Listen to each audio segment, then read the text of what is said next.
but all the way back to E.W. Kenyon,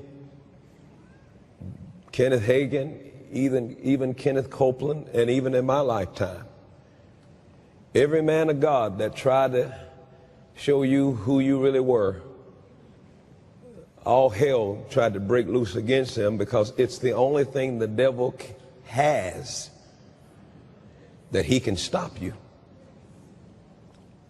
So I'm going to start all over again with this series on spirit, soul, and body. I'll be able to say some things today that I couldn't say the first time I taught it to you. This is going to be a review day where I take all the message we preach and I'm just preach it all one day. And then next week is going to be more radical. Wednesday night is going to be extremely radical. I can't help it that you don't choose to come to church sometimes. You're still going to be responsible. You know, you hear people say, well, why do you go to that church? So I can be fed. You don't come here so you can be fed. You come here to help me and tap and fulfill his vision. That is, if God called you here, you hadn't been called so you can be fed the word. Now, if you get fed in the midst of it, that's good. But you've been called to find your part in bringing this vision to pass in the earth. That's why you've been called to the church.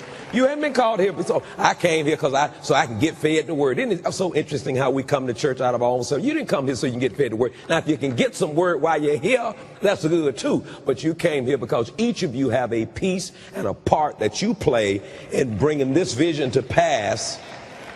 So if you're just kind of sitting around being fed, but not understanding that you have a part to play in this vision coming to pass, that's why God called you. When God calls a person to a church, you're called to that church to help that pastor fulfill that vision. That's kind of shocking, but that's not hardly the shocking things you're going to hear this morning. All the stupid stuff we do, you know, people make mistakes, we judge them. If you understand stuff, you understand you ain't got no right to judge nobody.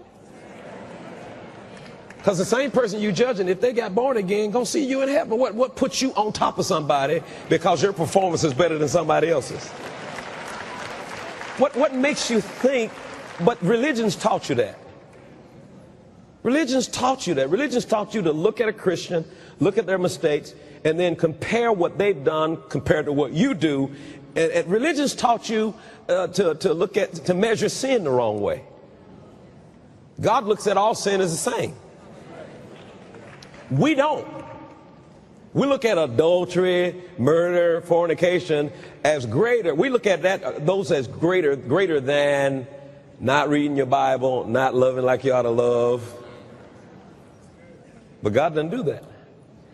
And we've come up with a set of criteria of who get to go to heaven and who don't get to go to heaven.